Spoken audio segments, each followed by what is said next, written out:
हिसाब से आपने एक स्टेटमेंट ऑफ प्रॉफिटेबिलिटी तैयार करनी है। ठीक है, और उसका बेस क्या है आपके पास, वो है पे बैक पीरियड। ठीक है, तो आप क्वेश्चन में देखो, ये नीचे आपको दो प्रोजेक्ट दिए हैं, दो मशीनें दी हैं, मशीन ए और मशीन बी।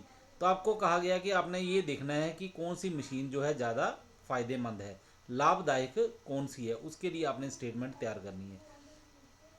तो पर्टिकुलर्स देखो, पर्टिकुलर्स क्या है, पर्टिकुलर्स में सबसे पहले मशीन ए और मशीन बी, इनके लिए क्या बताया गया है, estimated life of machine. Machine A के लिए है 4 वर्ष, मशीन बी के लिए है 5 वर्ष। कॉस्ट ऑफ मशीन, अगर मशीन खरीदी जाए तो उसकी कीमत क्या पड़ती है, लागत क्या है। मशीन ए की लागत है 50,000 रुपये और मशीन बी की है 60,000 रुपये। एस्टिमेटेड सेविंग्स इन स्क्रैप, अगर इनको कबाड़ में बेचा जाए, ठीक है, तो वापस में कितने पैसे मिलेंगे। ठीक है, अगर मशीन ए को बेचा जाए तो 5,000 मिलेंगे, और मशीन बी जो है इसको भी अगर कबाड़ में बेचा जाए तो इसके बदले में भी 5,000 रुपये मिल जाएंगे। एस्टिमेटेड सेविंग्स इन वेस्ट, तो ये जो मजदूरी है, मजदूरों के ऊपर खर्च किया जाता है, अगर मशीन ए लगा ली जाए तो हमें कितना फ़ायदा रहेगा, तो इससे 30,000 रुपये की मजदूरी बच जाएगी। अगर मशीन बी लगाएं तो हमें 40,000 रुपये की बचत हो जाएगी। एडिशनल कॉस्ट ऑफ मेंटेनेंस, अगर और खर्चा लगाया जाए बीच में, ठीक है, इस ये जो मशीन ए और बी लगाओगे तो इसमें आपको क्या होगा, आपको खर्च और करना पड़ेगा। और खर्चा आपको कितना पड़ेगा, मशीन ए में पड़ेगा आपको अतिरिक्त खर्चा जो है वो है 4,000 रुपये, और मशीन बी खरीदोगे तो उसमें अतिरिक्त खर्चा जो है आपको मेंटेनेंस के लिए वो लगेगा 8,000 रुपये। एडिशनल कॉस्ट ऑफ सुपरविजन, अब सुपरविजन का जो खर्चा है, देख रेख के लिए जो खर्चा है, ठीक है, अगर मशीन ए के लिए किया जाए तो 6,000 रुपया बढ़ जाएगा, अगर मशीन बी देखी जाए तो इसमें 7,000 रुपया बढ़ जाएगा। तो चलो अब इसको हम हल करके देखते हैं, और ये देखते हैं कि मशीन ए जो है वो फ़ायदेमंद रहेगी कि मशीन बी फ़ायदेमंद रहेगी, अगर हम पे बैक पीरियड देखें तो उस हिसाब से। तो सोल्व करते हैं, प्रॉफिटेबिलिटी स्टेटमेंट बना लेते हैं हम लोग। तो कॉलम बना लिए, पर्टिकुलर्स मशीन ए मशीन बी। तो सबसे पहले देखते हैं हमें इनकम क्या होगी, यानी कि सेविंग कितनी होगी, एस्टिमेटेड सेविंग पर ईयर। तो हमें बचत क्या होगी, फ़ायदा क्या होगा, वो लिखा हुआ है स्क्रैप, स्क्रैप है 5,000 रुपये का। ठीक है, ये 5,000 रुपये जो है स्क्रैप के हमें मिल जाएंगे। ठीक है, मशीन ए में भी 5,000 मिलेंगे, अगर मशीन बी लेंगे तो भी 5,000 मिलेंगे। उसके बाद है वेस, तो मजदूरी का हमें क्या फ़ायदा होगा, मजदूरी में कितनी बचत मिलेगी हमें। अगर मशीन ए खरीदें तो 30,000 रुपये की बचत हो जाएगी, अगर मशीन बी खरीदें तो 40,000 रुपये की बचत हो जाएगी। ठीक है, और टोटल सेविंग्स, ठीक है, तो ये अगर टोटल लगाओ तो ये बन गया 35,000 रुपया, और इसका टोटल लगाओ तो ये बन गया 45,000 रुपया। ठीक है, और एडिशनल कॉस्ट जो आपको बताया हुआ है वो कितनी लगेगी, मेंटेनेंस में लगेगी 4,000 रुपये ए मशीन के लिए, और बी के लिए लगेगी 8,000, और सुपरविजन के लिए ए में लगेगी 6,000 और बी के लिए लगेगी 7,000 रुपये। ठीक है, तो हमारे पास अगर देखा जाए तो टोटल एडिशनल कॉस्ट कितनी बन गई।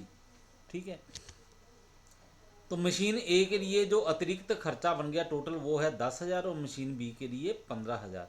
अब देखते हैं नेट सेविंग या फिर एनुअल कैश इनफ्लो कितना बना हमारे पास। ठीक है,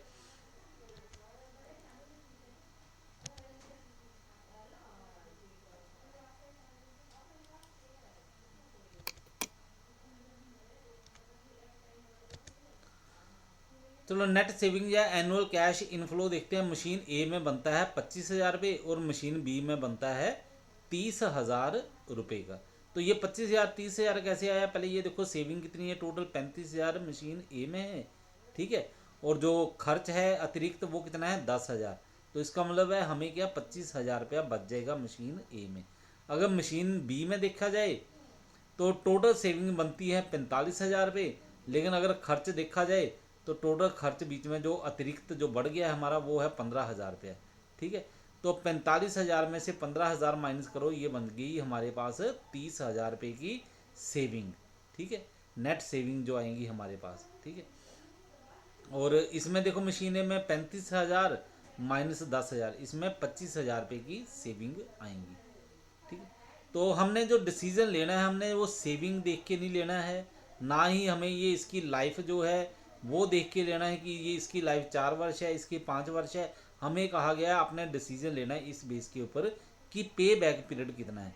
तो हम क्या करेंगे, पे बैक पीरियड पता करते हैं मशीन का। तो पे बैक पीरियड के लिए आपको पहले भी पता है फार्मूला लिखवाया था, वो था initial outlay of the project upon annual cash inflow. ठीक है, तो मशीन ए जो है उसका आउटले कितना है, ठीक है, initial outlay of the project यानी कि मशीन ए के लिए कितना है, वो है 50,000 रुपये। ठीक है, यानी कि कितने की खरीदेंगे, 50,000 रुपये की। एनुअल कैश इनफ्लो, हर साल हमें कितने पैसे मिल जाएंगे बदले में, ठीक है, जो बचत होगी वो कितनी होगी, 25,000 रुपये की। 50,000 को 25,000 से आपने डिवाइड किया, आपके पास आ गया 2 वर्ष, 2 ईयर्स। ठीक है, तो मशीन ए जो है इसका पे बैक पीरियड आ गया 2 ईयर्स। मशीन बी को देखा जाए तो इसका जो पे बैक पीरियड है वो आ गया 2 ईयर्स। ठीक है, 60,000 डिवाइड 30,000, इसका भी 2 ईयर है। तो अब पे बैक पीरियड के हिसाब से कहा गया है, तो उससे हम यही डिसाइड कर सकते हैं कि दोनों का पे बैक पीरियड जो है वो एक समान है। ठीक है, इसलिए दोनों की दोनों मशीनें जो हैं वो हमारे लिए फ़ायदेमंद हैं, हम कोई भी मशीन खरीद सकते हैं। ठीक है, लेकिन डिसीजन का आधार हमने क्या रखा है, पे बैक पीरियड, उस बेस पे हम डिसीजन ले रहे हैं। ठीक है, लेकिन अगर लाइफ के हिसाब से कहा जाए, अगर लाइफ को भी कहा जाता कि देखने के लिए, तो हमें मशीन बी जो है वो ज़्यादा फायदेमंद लग रही है, क्योंकि ये 5 वर्ष तक चलेगी और ये मशीन सिर्फ 4 वर्ष तक चलेगी। ठीक है, और सेविंग के बारे में भी देखा जाए, ठीक है, तो मशीन ए जो है इसमें 25,000 की सेविंग है, इसमें 30,000 की। ठीक है, तो अगर वो वाला बेस लिया जाए कि सेविंग जो है, तो हम बोलेंगे कि मशीन बी फायदेमंद है। ठीक है, लेकिन हमें क्या कहा गया क्वेश्चन में, हमें कहा गया कि आपने पे बैक पीरियड जो है उसका बेस लेके चलना है। तो पे बैक पीरियड का जो बेस लेके चलोगे तो उस हिसाब से हमारा डिसीजन जो है वो यही है कि दोनों में से कोई भी मशीन जो है खरीदी जा सकती है। ठीक है, इसमें कोई भी जो है हम लोग डिसीजन नहीं ले सकते, हम ये नहीं कह सकते कि मशीन ए को प्रेफर करो या मशीन बी को। दोनों मशीनें बराबर हैं पे बैक पीरियड जो है उसके आधार पर। तो कोई